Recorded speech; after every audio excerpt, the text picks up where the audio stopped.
Cumprimentamos a todos com a paz de nosso Senhor e Salvador Jesus Cristo. Estamos iniciando hoje o terceiro trimestre de 2009 e nós vamos estudar aí, se Deus quiser, a primeira carta do apóstolo João. Nós temos aí como tema do trimestre os fundamentos da fé cristã e a perfeita comunhão com o Pai. Nós passaremos aí por lições importantíssimas.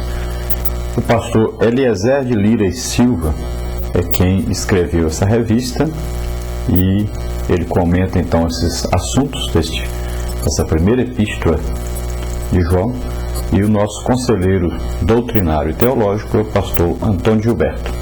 Nós passaremos aí pelas seguintes lições. A primeira carta de João, a lição número 1 de hoje. Lição 2, Jesus, o Filho Eterno de Deus. Lição 3, Jesus, a luz do crente. Lição 4, Jesus, o Redentor e Perdoador. Lição 5, a força do amor cristão. Lição 6, o sistema de viver do mundo.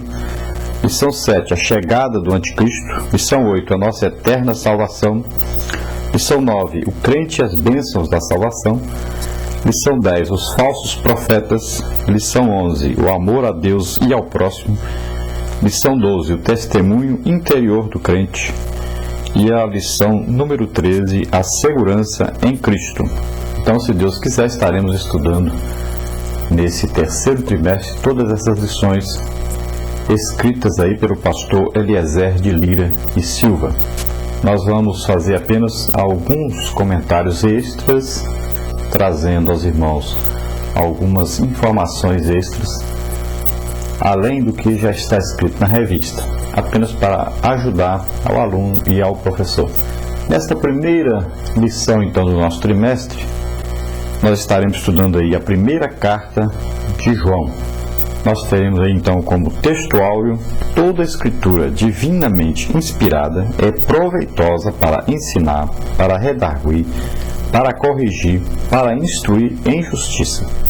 Segunda carta do apóstolo Paulo a Timóteo, capítulo 3, versículo 16. Então aqui, o apóstolo Paulo escrevendo a Timóteo, e ele diz a Timóteo que toda a escritura que foi divinamente inspirada, ou seja, que Deus revelou, que Deus orientou para ser escrita, que é o que nós temos hoje, a Bíblia, essa coleção de livros inspirados por Deus. Toda essa escritura, então, que nós pegamos de Gênesis até Apocalipse, nós temos aí a divina revelação da palavra de Deus, da vontade de Deus, do amor de Deus. Nós temos aí tudo que nós precisamos saber para termos uma íntima comunhão com Deus, para vivermos uma vida santa e irrepreensível na presença de Deus. Tudo que nós precisamos fazer e precisamos também entender para realizarmos a obra de Deus na terra. Nós temos vários livros de ajuda para entendermos melhor a palavra de Deus.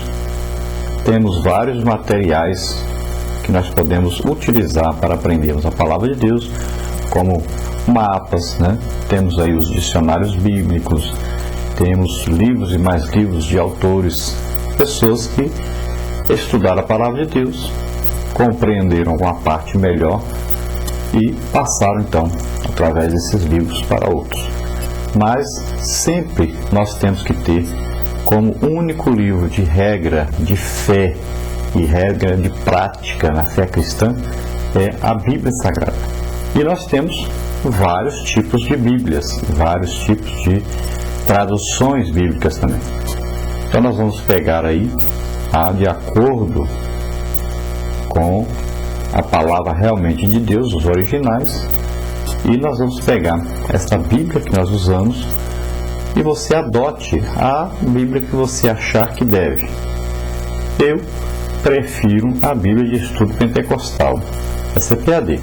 E você escolha a Bíblia que você deseja, veja que condiz melhor com a palavra de Deus. Você vai lendo e vai percebendo o que agrada mais a Deus, o que está mais de acordo com a vontade de Deus para a sua fé cristã. Porque o Espírito Santo mora em nós e você sabe, tendo íntima comunhão com o Espírito Santo, você sabe o que é certo e o que é errado, como caminhar com Deus. Então você vai fazendo isso e vai perguntando sempre para Deus: o que quer dizer isso?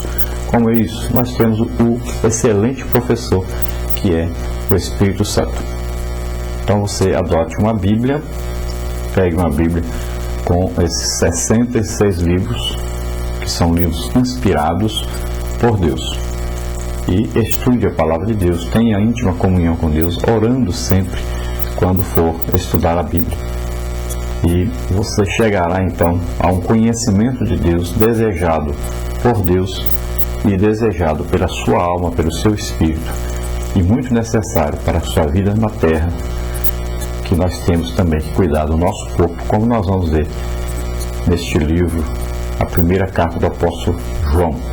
Então toda essa palavra de Deus, de Gênesis a Apocalipse, tudo é proveitoso. E aqui o apóstolo Paulo diz que é proveitoso para ensinar as pessoas a respeito de Deus, é importantíssimo para corrigir as pessoas, para chamar a atenção das pessoas, exortar as pessoas, né? Tudo isso para instruir na justiça de Deus, para ajudar as pessoas a ter um encontro com Deus, a ter uma íntima comunhão com Deus. Então, tudo que é preciso está escrito na palavra de Deus.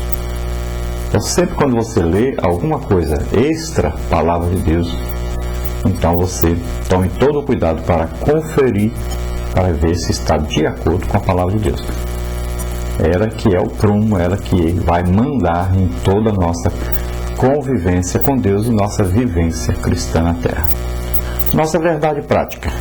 Esta carta divinamente inspirada é aplicável a todo leitor que deseja ter sua vida no centro da vontade de Deus.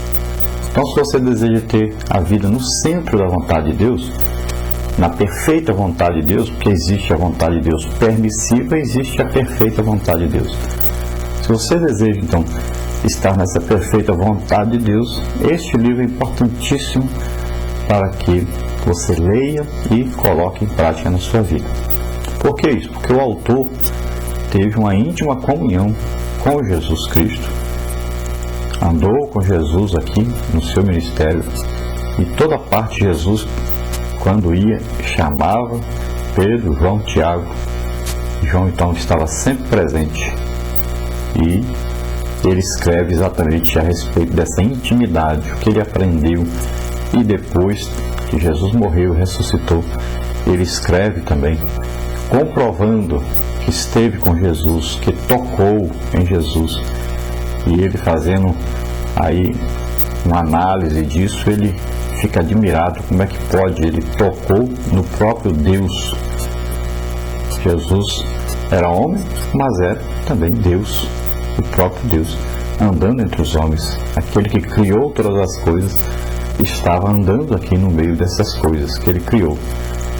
E ele fica admirado por ter tocado, por ter abraçado, por ter feito refeições, por terem andado junto por toda parte. Então ele fica admirado dessa comunhão que teve com o próprio Deus, mesmo na época não sabendo que era Deus. Isso teria sido diferente se ele soubesse, se alguém soubesse realmente com certeza que Jesus era Deus. Por isso, Deus se humanizou, se tornou homem, para conhecer de perto a sua criatura, conhecer de perto o seu viver. Ele passou pelas mesmas tentações que o homem passa, para poder socorrer o homem em todas essas tentações. Ele passou pelos mesmos sofrimentos, pelas mesmas angústias, e está sempre nos socorrendo quando passamos por essas coisas.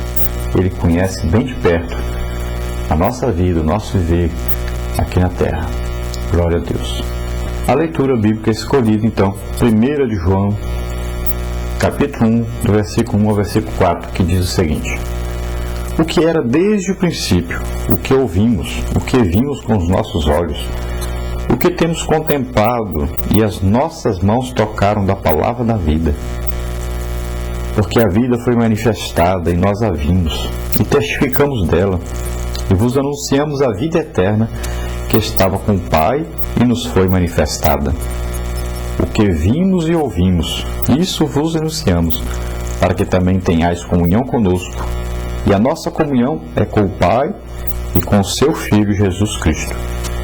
Estas coisas vos escrevemos para que o vosso gozo se cumpra. Glória a Deus. Então o apóstolo João, já no final da sua vida, e aproximadamente aí no ano 90 depois de Cristo,